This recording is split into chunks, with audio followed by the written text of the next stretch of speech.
my God, look at that! Is that his wife with the senior partner? I cannot believe she is doing this right now. The wrench slipped from my greasy fingers and clanged against the concrete floor of our garage, echoing in the late-night silence like a gunshot. I was underneath my beat-up Honda Civic at 11:30 on a Tuesday, trying to fix a transmission leak that had been dripping oil onto our driveway for weeks. Sophie kept nagging me about it, worried what the neighbors would think about the stains on our pristine suburban concrete. Before we dive deeper into this story, I have one small request. Please subscribe, drop a like, comment, and hit that hype button to boost this channel so more people can discover these incredible Reddit stories. That's when I heard her voice drifting through the thin wall that separated our garage from the kitchen. Don't say a word about this, David. Don't you dare ruin my career over some stupid guilt trip. I froze, my hand still gripping the socket wrench. Sophie was supposed to be asleep. She'd kissed me goodnight 2 hours ago, complaining about an early morning presentation at the marketing firm where she'd been working for the past 8 months. I know what I'm doing, she continued, her voice dropping to that sultry whisper I hadn't heard directed at me in over a year. Emily doesn't suspect anything. She's too busy with the pregnancy to notice you working late every night. My stomach dropped like I'd just stepped into an elevator shaft. Emily. That was David Morrison's wife. David Morrison, Sophie's boss at Pinnacle Marketing. The same David Morrison who'd been my engineering rival back in college. The golden boy who always got the best internships, the best grades, the best everything while I scraped by on student loans and weekend construction jobs. I rolled out from under the car as quietly as I could, my heart hammering against my ribs. Through the kitchen window I could see Sophie pacing back and forth, her phone pressed to her ear. She was wearing that red silk nightgown I'd bought her for our anniversary last year, the one she claimed was too fancy for regular nights. Of course I love you, she whispered. But we have to be smart about this. Mark can never find out. He'd destroy both of us if he knew. If I had $1 for every time she'd said something was just business over the past few months, I'd have enough money to buy David a clue-scented cologne. But this wasn't business. This was my wife of 12 years planning to meet her married boss in what sounded like a hotel room. I crept closer to the window, staying in the shadows. Sophie had her back to me, running her free hand through her blonde hair. The same nervous gesture she'd made on our first date when she was trying to decide whether to invite me up to her apartment. Room 314 at the Marriott downtown, she said. Same as last time. I'll tell Mark I'm having dinner with Jenna. I always thought room 314 was unlucky for math majors, not marriages. Sophie ended the call and stood there for a moment, staring at her reflection in the dark window. For a split second, I thought she might see me lurking in the garage like some pathetic private investigator, but she just sighed, turned off the kitchen light, and headed upstairs. I stayed frozen in the garage for another 20 minutes, oil stains on my work shirt, grease under my fingernails, trying to process what I'd just heard. 12 years of marriage, 12 years of splitting mortgage payments and arguing about whose turn it was to take out the garbage and planning family vacations we couldn't afford. 12 years of me thinking we were building something together while she was apparently building something with someone else. But here's the thing about being an engineer. You learn to think methodically. You don't just react to problems. You analyze them, break them down into manageable components, and then you solve them systematically. I wasn't going to confront Sophie. Not yet. That would be the obvious move, the emotional move, the move that would give her time to prepare her defense and turn this whole thing around on me somehow. Sophie was good at that, making me feel like the bad guy even when she was clearly in the wrong. No, I was going to do what any good engineer would do. I was going to gather more data. The next morning, Sophie bounced into the kitchen wearing her best professional smile and a navy blue dress that probably cost more than my monthly car payment. She kissed my cheek while I sat at our small breakfast table, reading the sports section and pretending everything was normal. "Don't wait up for me tonight," she said, pouring coffee into her travel mug. Jenna and I are having dinner to discuss the Patterson account. You know how she gets when she's stressed about client presentations. Sure thing, I said, not looking up from the newspaper. Tell Jenna I said hi. Sophie paused at the kitchen door, and I could feel her studying my face. After 12 years, she knew all my tells, the way my jaw tightened when I was angry, the way I drummed my fingers when I was nervous, the way I avoided eye contact when I was lying about something. But Sophie didn't know that I'd spent the last 8 hours planning her downfall. Mark, is everything okay? You seem distant lately. I looked up and gave her my most convincing smile. Just tired from working on the car last night. That transmission leak is trickier than I thought. She nodded, apparently satisfied, and headed out to her silver BMW, the car she'd insisted we lease after she got the promotion at Pinnacle. For my professional image, she'd said. Meanwhile, I was still driving a 12-year-old Honda with a transmission that leaked oil like a sieve. After Sophie left, I called in sick to work for the first time in 3 years. My boss at Henderson Engineering wasn't happy about it, especially since we had a project timeline coming up, but I told him I had food poisoning and would be back tomorrow. Instead, I drove downtown to the Marriott.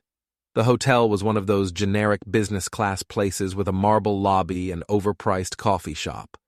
I parked across the street in a public garage and waited. At 11:47 a.m., David Morrison's black Mercedes pulled into the hotel's valet parking area. David stepped out looking like he'd just walked off the cover of a business magazine. Perfectly tailored gray suit, expensive haircut, confident stride. He was the kind of guy who probably had his shoes shined every week and never had to worry about transmission fluid staining his driveway. He handed his keys to the valet and walked into the hotel like he owned the place. 43 minutes later, Sophie's BMW pulled up to the same valet stand. I watched my wife of 12 years step out of her car, smooth down her dress, and walk into the Marriott with the same confident stride she used when she was closing a big deal at work. She didn't look nervous or guilty or conflicted. She looked like a woman who knew exactly what she wanted and exactly how to get it. I sat in my car for 2 hours, taking pictures with my phone every time I saw movement near the hotel entrance. Not for court. Illinois is a no-fault divorce state, so evidence of adultery wouldn't matter much legally. But social media? That was a different battlefield entirely. At 2:15 p.m., David emerged from the hotel first, straightening his tie and checking his watch. He looked satisfied, like a man who'd just closed a profitable business deal. The valet brought his Mercedes around, and David drove off toward the Pinnacle marketing offices. Sophie came out 12 minutes later, moving more carefully, checking her reflection in the hotel's glass doors before the valet brought her car around. As she drove past my hiding spot, I could see her face clearly through the windshield. She was smiling. That night, Sophie came home at 9:30 p.m. with takeout bags from Jenna's favorite Italian restaurant and a detailed story about their business dinner. She'd even saved me some chicken parmesan, which she heated up while telling me about Jenna's ideas for the Patterson account presentation. "You're such a good husband," she said, kissing the top of my head while I ate the reheated pasta. "Most men would complain about all these work dinners, but you've been so supportive of my career." I smiled up at her, chewing slowly. "Just want you to be happy, sweetheart." After Sophie went to bed, I sat in our living room with my laptop, staring at the photos I'd taken outside the Marriott. In the harsh glow of the computer screen, the images looked damning. Timestamps showing Sophie and David entering and leaving the hotel within minutes of each other, their body language relaxed and familiar. But photos weren't enough. I needed something bigger, something that would expose not just the affair, but the whole web of lies Sophie had been spinning. Something that would make sure David Morrison finally faced consequences for being the golden boy who took whatever he wanted.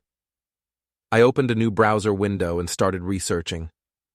By 3 a.m., I had a plan. The next morning, I kissed Sophie goodbye like nothing had changed and drove to work with a smile on my face for the first time in months. My coworkers at Henderson Engineering probably thought I'd finally gotten laid or won the lottery, based on how cheerful I was during our morning project meeting. "Mark's in a good mood today," said Janet from accounting. "Did you finally fix that transmission leak?" "Working on it," I said. "Sometimes the best solutions take time to implement properly." After work, instead of heading home, I drove to Murphy's boxing gym on the south side of town. I'd been training there twice a week for the past 5 years, partly for exercise, partly because hitting heavy bags was cheaper than therapy. Frank Murphy, the gym's 60-year-old owner, was wrapping his hands when I walked in. Frank had been a semi-professional boxer back in the 80s before a detached retina ended his career. Now he trained amateurs and gave life advice to anyone willing to listen. "You're early today," Frank said, not looking up from his hand wraps. "And you look like a man with something on his mind." I started changing into my workout clothes. "Hypothetically speaking, Frank, if someone wronged you, really wronged you, what would be the smartest way to handle it?" Frank finished wrapping his left hand and looked at me with those sharp gray eyes that had seen plenty of men try to lie their way out of trouble. "Hypothetically speaking," he said, "the dumbest thing you can do is swing first. Smart fighters make their opponents punch themselves out, then move in for the knockout when they're tired and exposed. What if the person who wronged you had a lot more money and connections than you did? Then you use their advantages against them. Rich, connected people have further to fall. They got more to lose." Frank started working on his right hand. "But Mark, if this is about your wife?" I stopped pulling on my boxing gloves. "What makes you think this is about Sophie?" "Because you've been coming in here for 5 years, and I've never seen you this calm when you're angry. Usually when you're pissed off, you come in swinging wild and sloppy. Today you look like a man who's already won the fight in his head." Frank was right. I did feel like I'd already won, even though I hadn't thrown a single punch yet. "She's having an affair," I said quietly. Frank nodded like he'd been expecting this confession. "You got proof?" "Photos, overheard phone calls, hotel receipts if I wanted to dig deeper." I finished lacing up my gloves. "The guy is her boss. Married, pregnant wife, the whole soap opera setup." "You gonna confront them?" "Eventually, but not the way they'd expect." Frank smiled, and for a moment I could see the fighter he used to be. "What you got in mind?" I told him. When I finished explaining my plan, Frank was quiet for a long time. Then he started laughing, a deep, appreciative chuckle that echoed through the empty gym. "Son," he said, "that's not a knockout punch. That's a demolition job."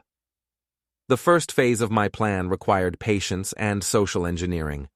Over the next 2 weeks, I became the most supportive husband in suburban Minneapolis. I encouraged Sophie's work dinners with Jenna. I volunteered to handle more household chores so she could focus on her demanding career. I even suggested she invite David and his wife Emily over for dinner sometime. "That's so sweet of you," Sophie said, looking genuinely surprised. "But David keeps his work and personal life very separate. He probably wouldn't be comfortable with that. I'll bet he wouldn't." While Sophie was busy sneaking around with David, I was conducting my own investigation. I looked up Emily Morrison on social media and discovered she was very active in local charity organizations.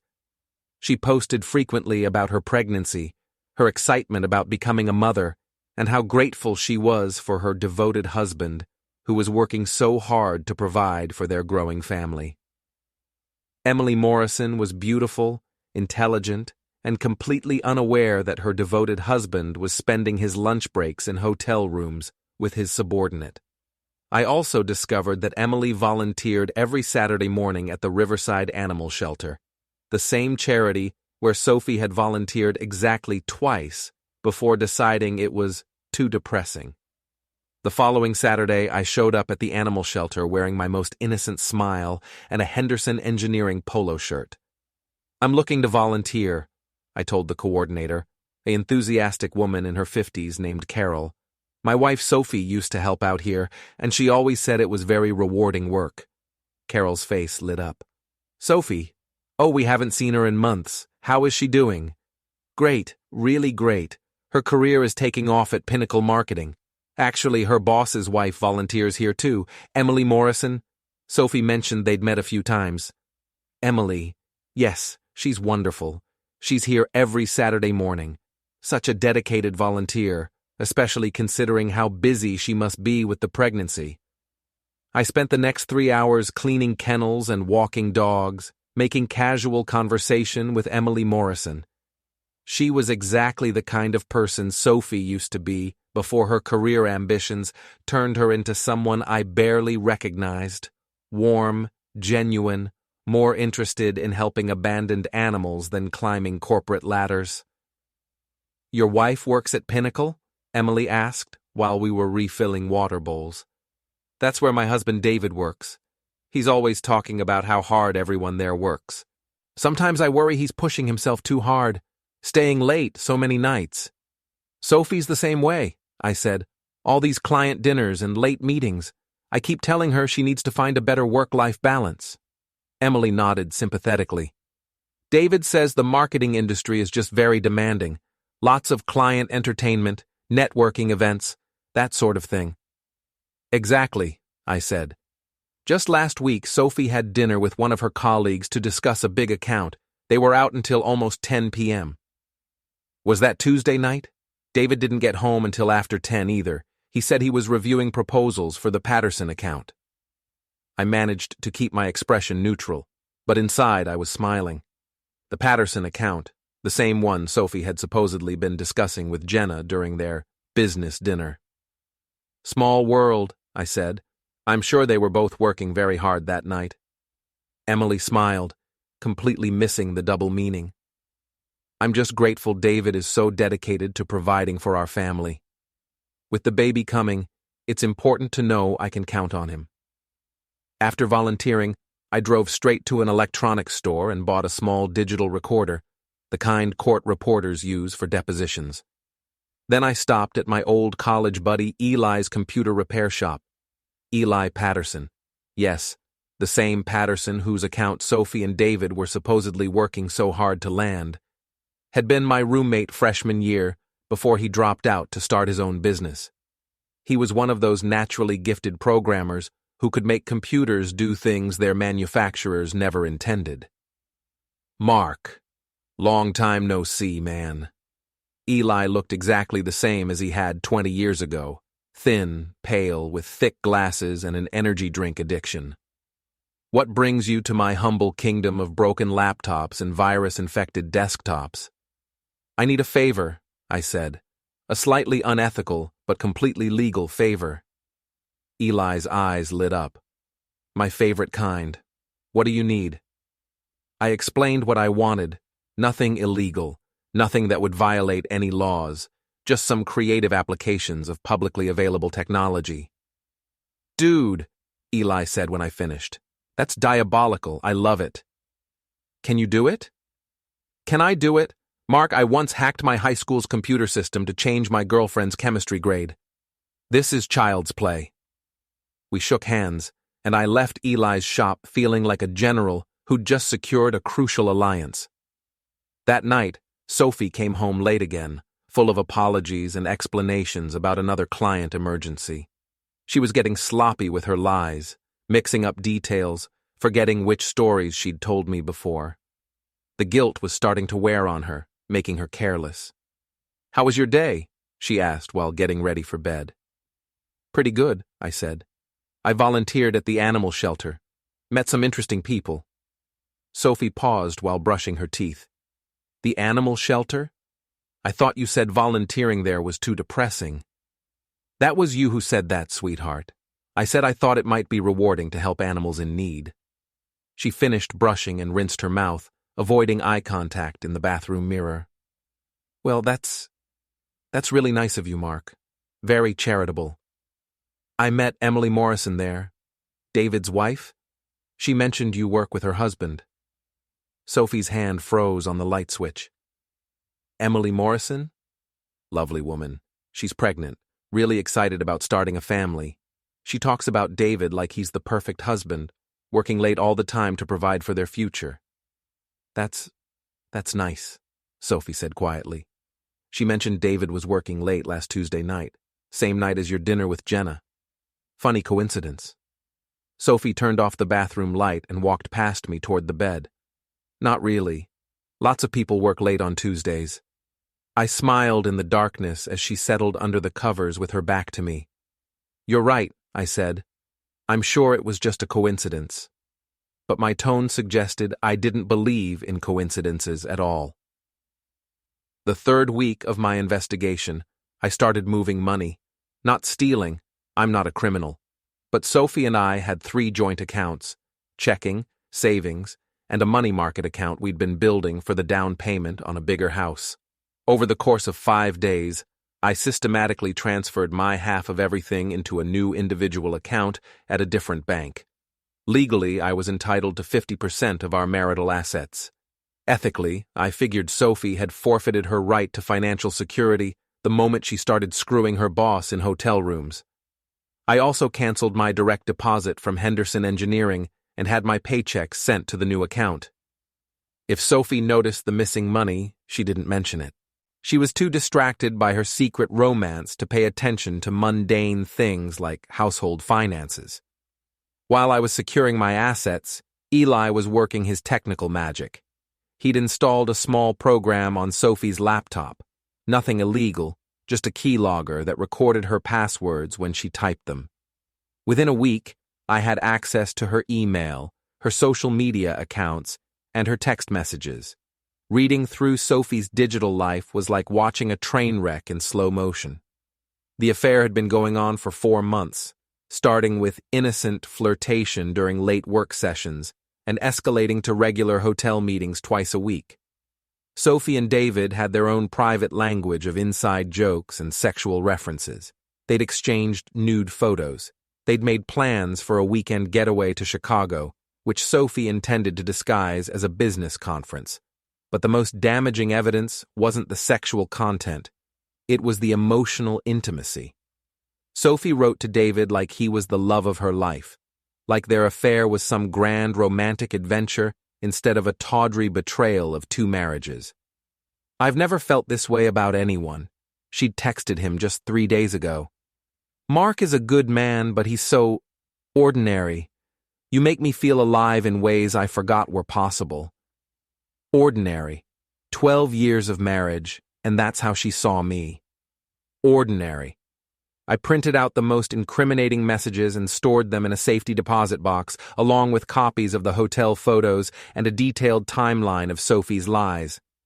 Then I started phase 2 of my plan. David Morrison had been the golden boy in college, but golden boys often have the most to lose when their reputations get tarnished. I did some research into Pinnacle Marketing's corporate structure and discovered something interesting. The company had recently been acquired by a larger firm that prided itself on family values and ethical business practices.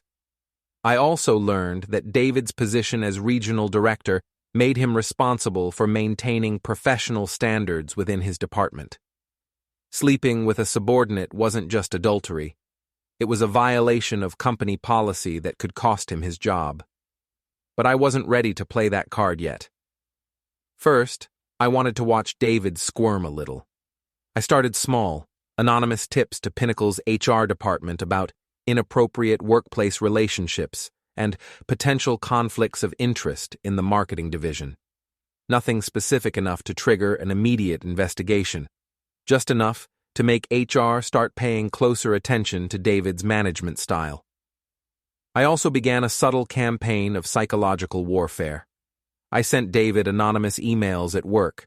Nothing threatening, just cryptic messages that let him know someone was watching. Room 314 has thin walls, read one. Emily deserves better, read another. Within a week, David was looking over his shoulder constantly. Sophie mentioned that he'd seemed stressed lately, worried about unnamed workplace politics. Maybe he's feeling guilty, I suggested during one of our increasingly rare dinners together. Guilty about what? Sophie asked, too quickly. About working so hard. Emily mentioned he's been staying late a lot. That's gotta be tough on a pregnant wife. Sophie pushed food around her plate without eating. I'm sure David is just focused on his career. Some people are very ambitious. Some people, I agreed, and some people are just selfish. The anonymous harassment was satisfying, but I wanted something more substantial. I wanted David to understand that his actions had consequences, that he couldn't just take whatever he wanted without paying a price. So I decided to introduce myself. I knew David's routine by now. He worked out every morning at an upscale gym downtown, the kind of place that had towel service and fresh fruit in the locker room. I bought a day pass and timed my arrival to coincide with his usual workout. David was on the treadmill when I walked over and took the machine next to his. He didn't recognize me at first. We'd barely spoken in college, moving in different social circles despite being in the same engineering program. David Morrison? I said, pretending to be pleasantly surprised. Mark Thompson, from State. We had thermodynamics together senior year. David looked confused for a moment, then his face cleared.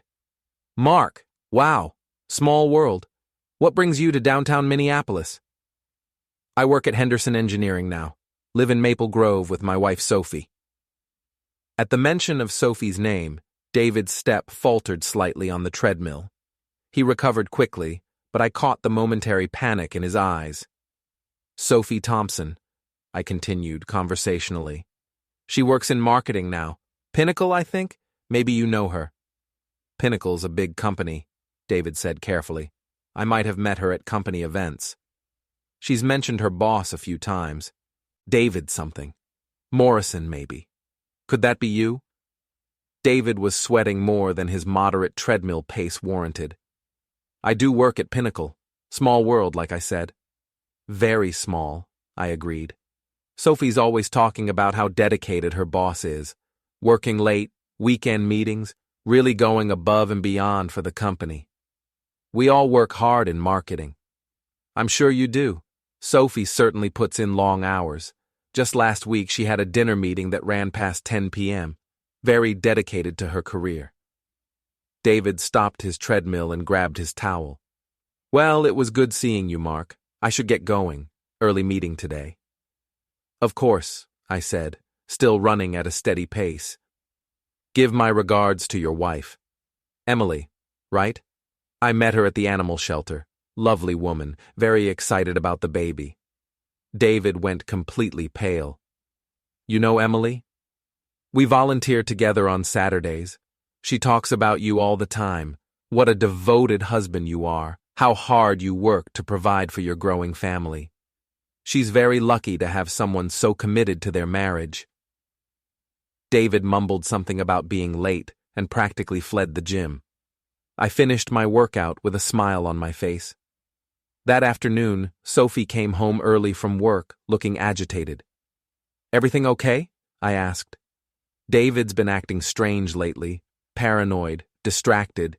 He's talking about reorganizing the department, maybe transferring some people to different accounts.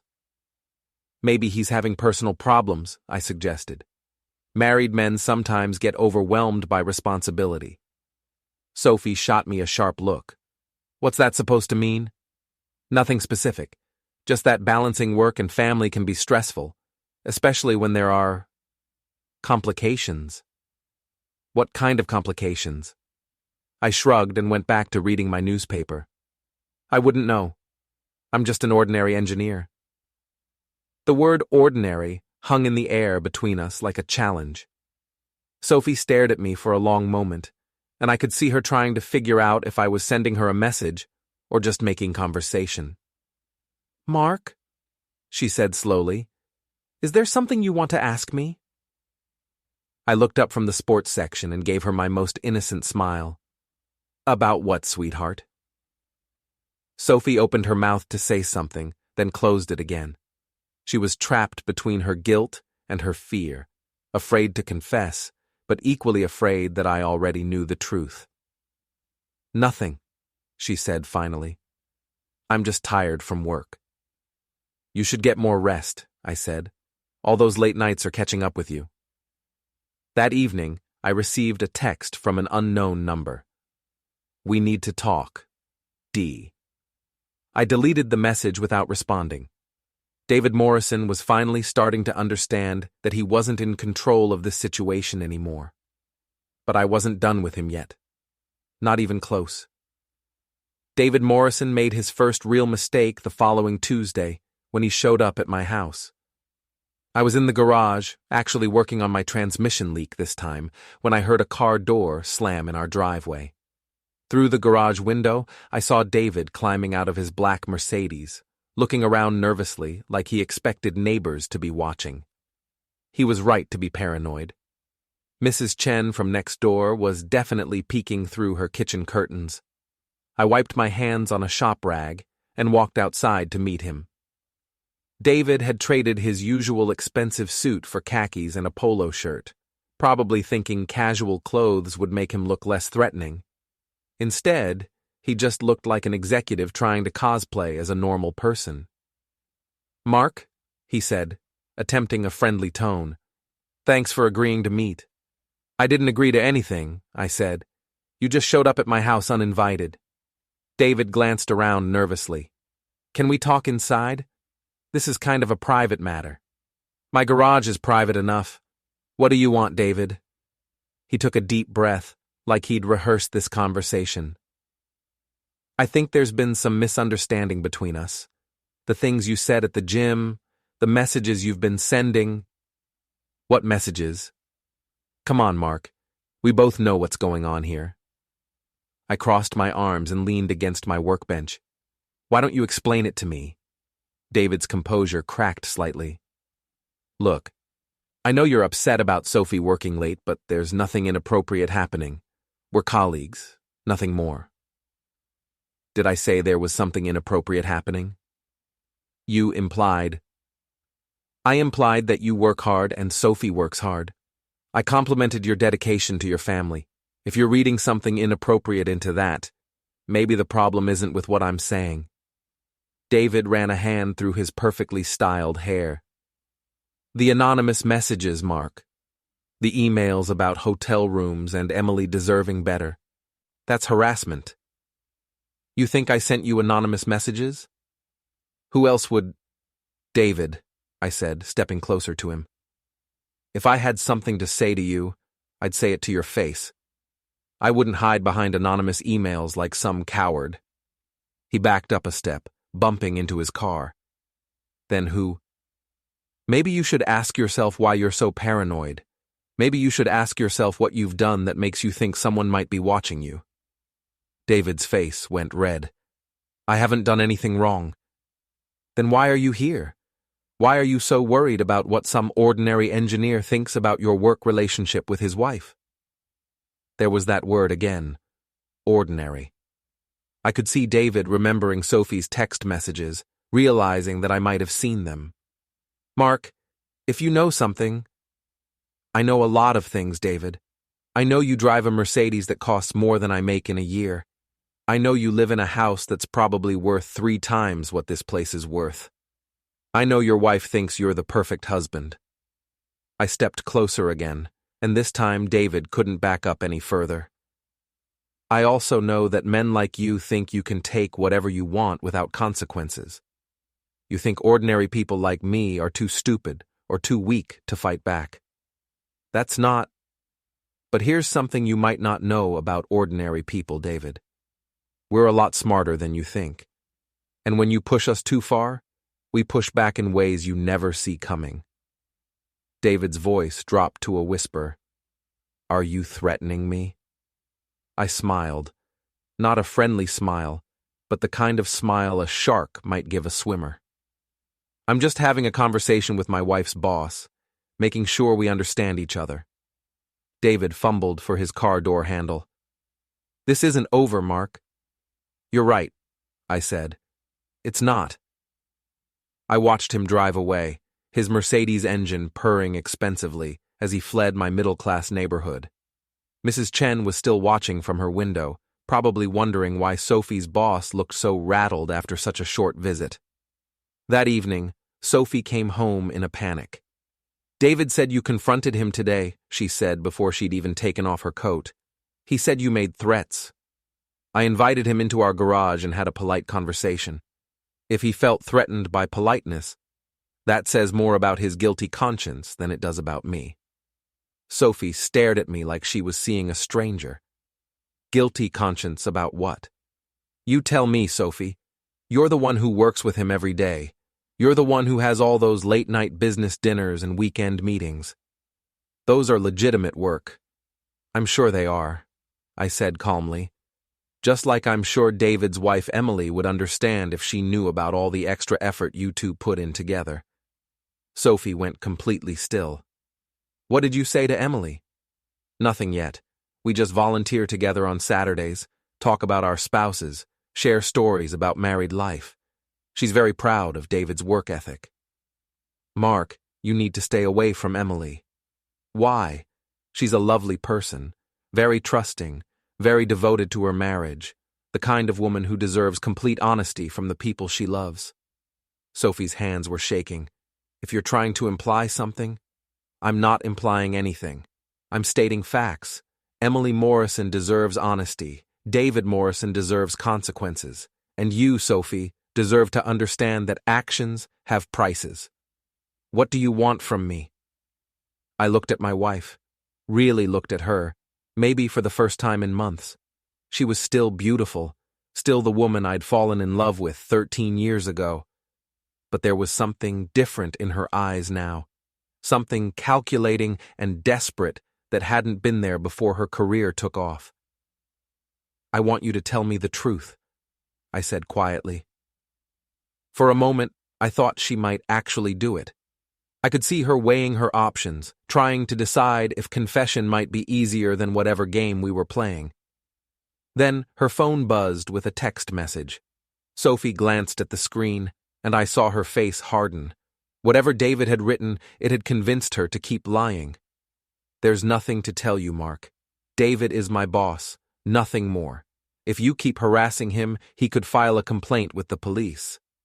He could, I agreed, but that would require him to explain why he feels harassed by polite conversation.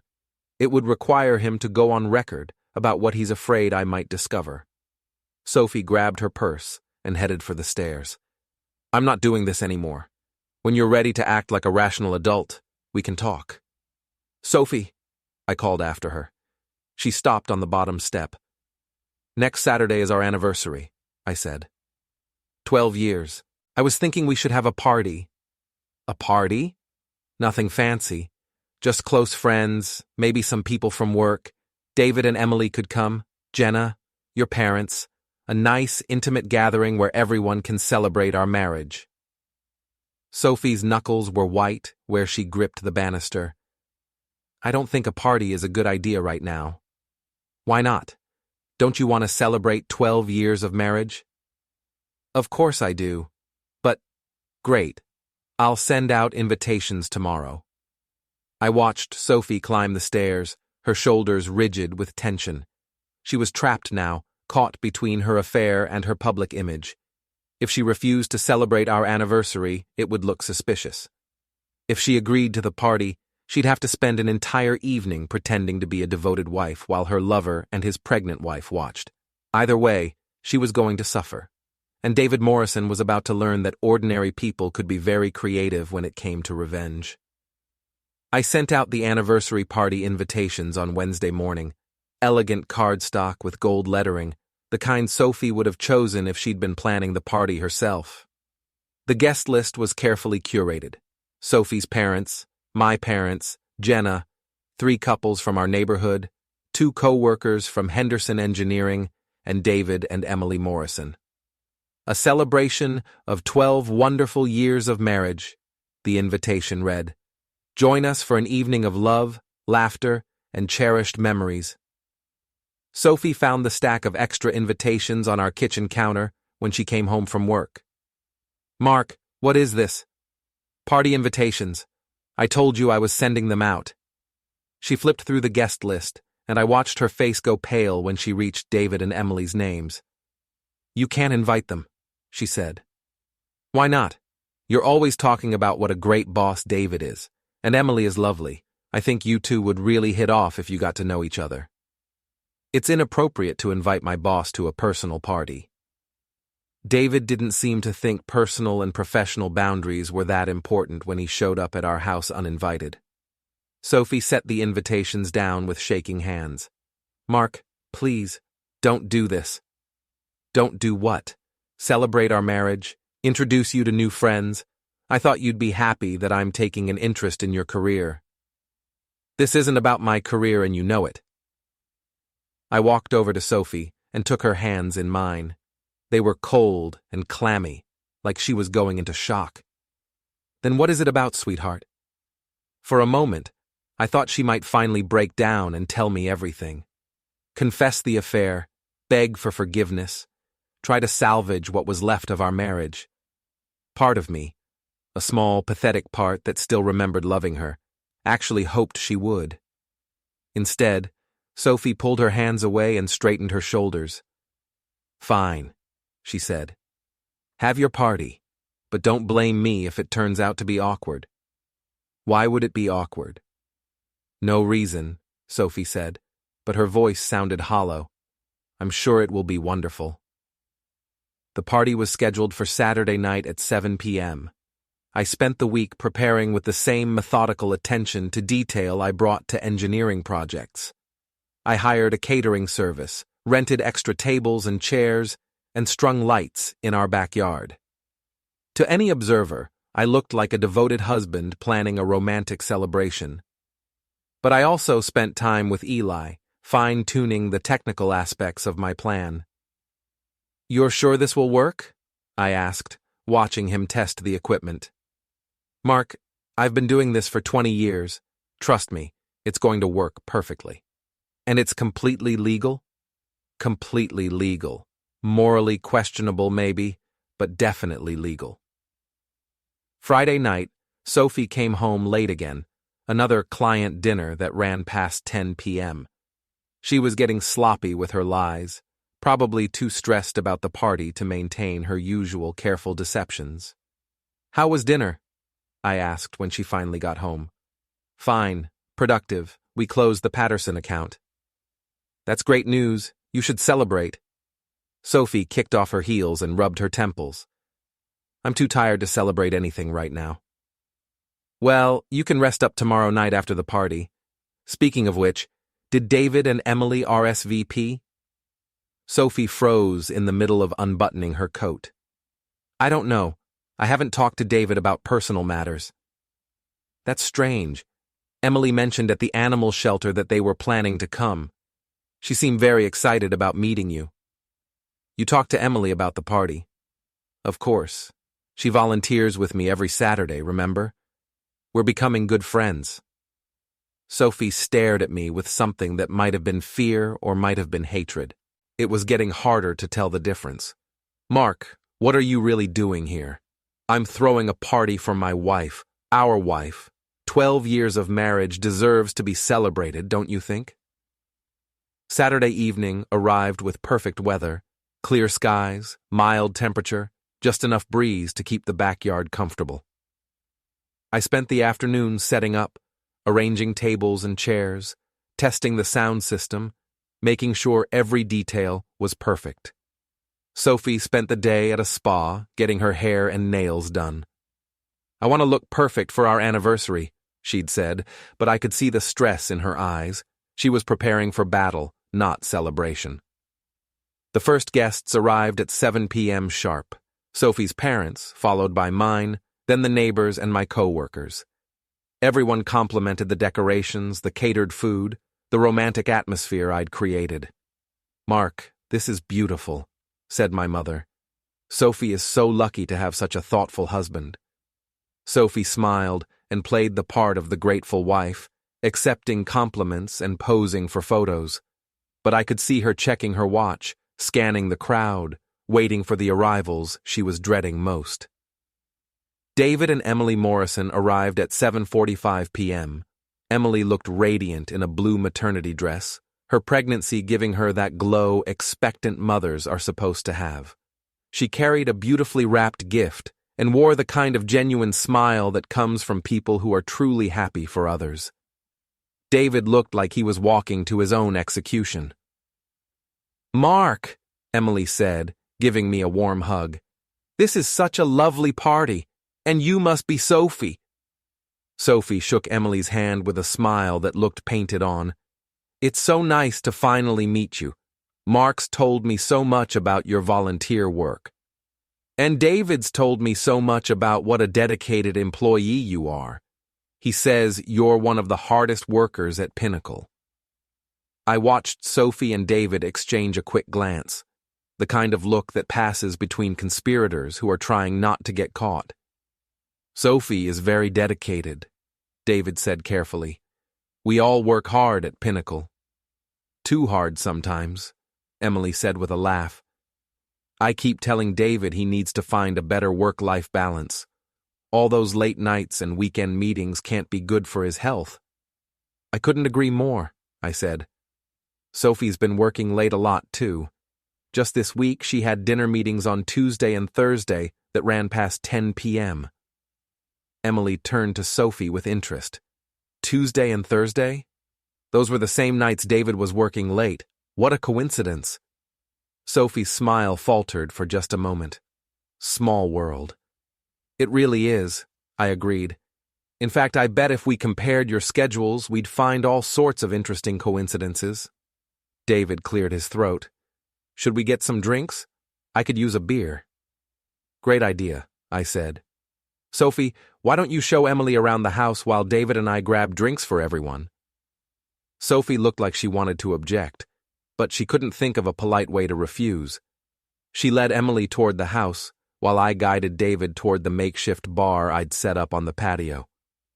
"Nice party," David said, trying to sound casual. "Thanks. Sophie deserves to be celebrated." "Mark, about what happened at your house the other day." "Don't worry about it, David. Water under the bridge." David looked surprised. "Really?" "Really.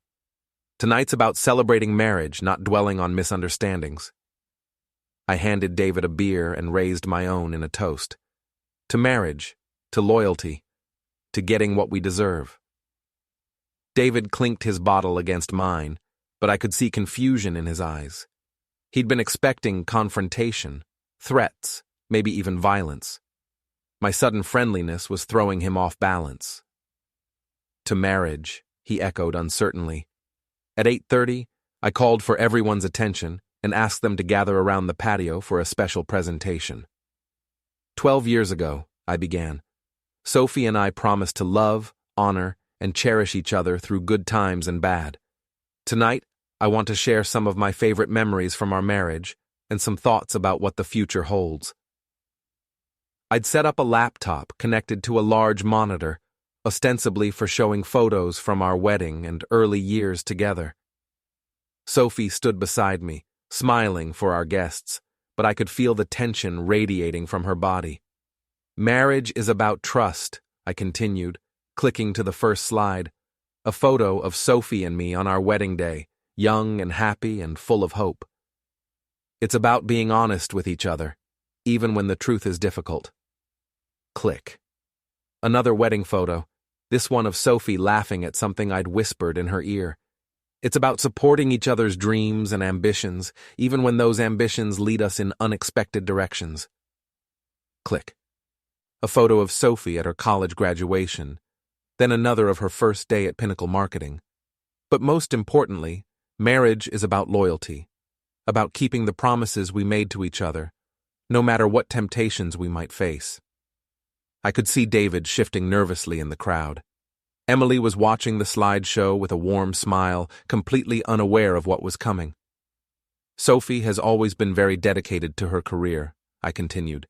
"She works long hours, attends client dinners, puts in extra effort to succeed in the competitive world of marketing." Click. A photo of Sophie at a company Christmas party, standing next to David in a group shot. She's formed close relationships with her colleagues, particularly her boss, David Morrison, who's here with us tonight. David went pale. Sophie's hand found my arm, her fingernails digging into my skin through my shirt. In fact, Sophie and David have developed such a close working relationship that they spend time together even outside of normal business hours. Click. The monitor filled with a photo of Sophie and David entering the Marriott Hotel, timestamp clearly visible in the corner. Emily gasped. Several guests murmured in confusion. Sophie's grip on my arm tightened painfully. They've been meeting regularly to discuss business matters. Click. Another photo, this one showing David leaving the hotel 43 minutes later. Click. Sophie leaving 12 minutes after that, smoothing down her dress and checking her reflection in the glass doors. Very dedicated employees, both of them, always willing to go above and beyond for the company. Emily Morrison made a sound like a wounded animal. She stared at the photos, then at her husband, then at Sophie, her face cycling through confusion, realization, and betrayal. "David?" she whispered. "What is this?" David looked like he might vomit. "Emily, I can explain." "Can you?" I asked pleasantly. "Because I have more photos if anyone needs additional explanation." Click. A screenshot of text messages between Sophie and David, their intimate conversations displayed for everyone to read. "Mark is so ordinary," I read aloud from Sophie's messages. "You make me feel alive in ways I forgot were possible." Sophie finally found her voice. "Mark, stop this. Please." "Stop what, sweetheart? I'm just sharing memories of our marriage. Isn't that what anniversary parties are for?" Click. More text messages, these ones detailing their sexual encounters and future plans. Emily Morrison was crying now, her hands pressed to her pregnant belly. Several guests were backing toward the exits, clearly uncomfortable with the domestic drama unfolding in front of them. But I wasn't done yet. "The thing about ordinary people," I said, looking directly at David, "is that we're often underestimated. People think we're too stupid or too weak to fight back when we're wronged." Click. Bank records showing David's company credit card being used at the Marriott on the same days Sophie had claimed to be having dinner with Jenna. They think they can take whatever they want, other people's wives, other people's trust, other people's lives, without consequences. Click. Photos of David and Sophie in David's car, embracing in the parking garage where I'd first discovered their affair. Emily Morrison stood up abruptly, knocking over her chair. I need to." She rushed toward the house, probably looking for a bathroom where she could be sick in private. David started to follow her, but I blocked his path. "Where are you going, David? The party's just getting started." "You bastard," David snarled. "You planned this whole thing." "I planned an anniversary party," I said innocently. "I'm just sharing some memories with our friends and family." "Mark, enough," Sophie said, her voice breaking. "You've made your point." "Have I? Because I don't think David understands the point yet."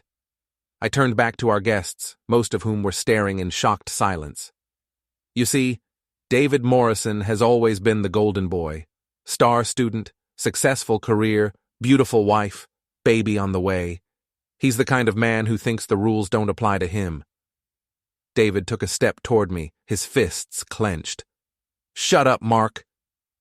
"Or what? You'll hit me? In front of all these witnesses? That would be perfect. The successful executive assaulting the ordinary engineer whose wife he's been screwing." "David, don't," Sophie said quickly. But David was beyond reason now, humiliated and desperate and stupid with rage. He swung at me with a wild right hook that I saw coming from a mile away. I stepped aside easily. 5 years of boxing training had taught me how to read telegraphed punches. David's momentum carried him forward, and I helped him along with a gentle push that sent him sprawling into the catering table. Food and dishes crashed to the ground as David fell, his expensive shirt stained with barbecue sauce, and his dignity shattered along with the plates. "Assault and battery," I said calmly, looking around at our guests. Everyone saw him swing first. David struggled to his feet, sauce dripping from his chin. "You destroyed my marriage." I didn't destroy anything, David. I just turned on the lights and let everyone see what was already there. Emily reappeared from the house, her face streaked with tears and her purse clutched in her shaking hands.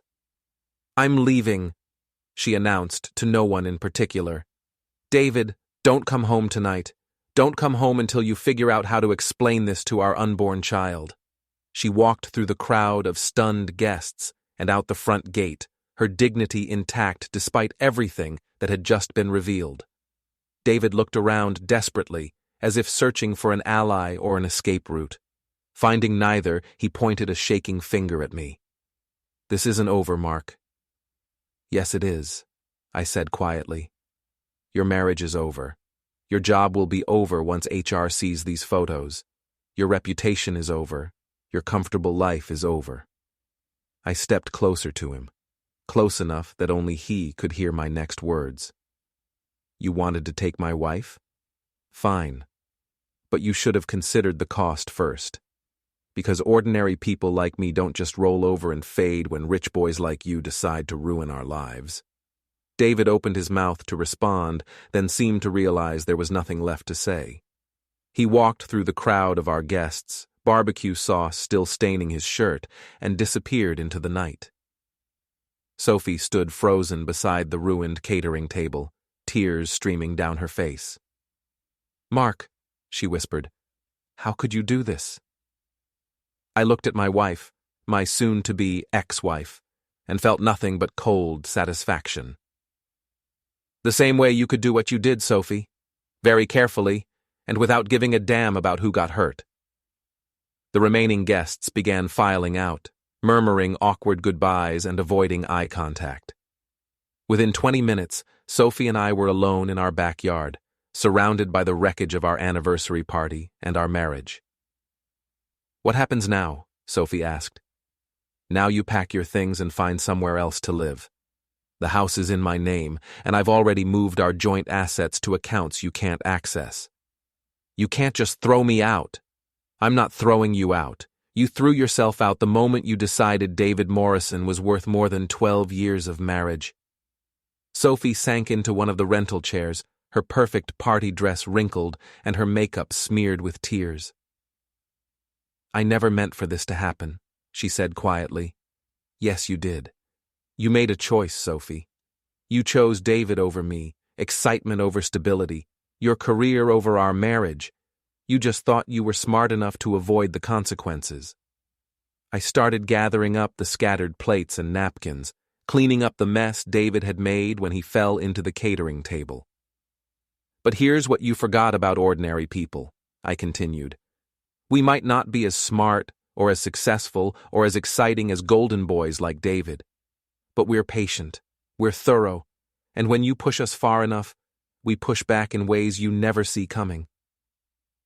Sophie watched me clean up, her shoulders shaking with silent sobs. I loved you, she said finally. No, you didn't. You loved the idea of me, the stable husband, the reliable provider, the safe choice who would never leave you or hurt you or challenge you to be better. I dumped an armload of debris into a trash bag and looked at her one last time. But you never loved me enough to be faithful. You never loved me enough to be honest. And you sure as hell never loved me enough to choose me over David Morrison. Sophie stood up slowly, like an old woman with arthritic joints. Where am I supposed to go? That's not my problem anymore, Sophie. You made your choice. Now live with it. She walked toward the house, then stopped and turned back to me. You know this makes you just as bad as us, right? What you did tonight was cruel and calculating and effective, I finished. The word you're looking for is effective. Sophie stared at me for a long moment, and I could see her finally understanding who she'd really been married to all these years. Not the ordinary, predictable man she'd taken for granted, but someone much more dangerous. Someone who'd been watching and planning and waiting for exactly the right moment to destroy everything she cared about. I'll get my things tomorrow, she said quietly. Make sure you do. After tomorrow, anything you leave behind goes to charity. Sophie nodded and walked into the house, 20 minutes later, I heard her car start in the driveway and drive away into the night. I finished cleaning up the party debris, turned off the patio lights, and went inside to pour myself a drink. Through the kitchen window, I could see Mrs. Chen peeking through her curtains, probably dying to know what all the commotion had been about. Tomorrow, the whole neighborhood would know. By Monday, Sophie's co-workers would know. By the end of the week, David Morrison would be unemployed and divorced, and Sophie would be looking for a new job in a new city where her reputation hadn't preceded her. I raised my glass in a silent toast to the empty house. To marriage, I said aloud, to loyalty, to getting exactly what we deserve. Then I turned off the lights and went to bed, sleeping better than I had in months.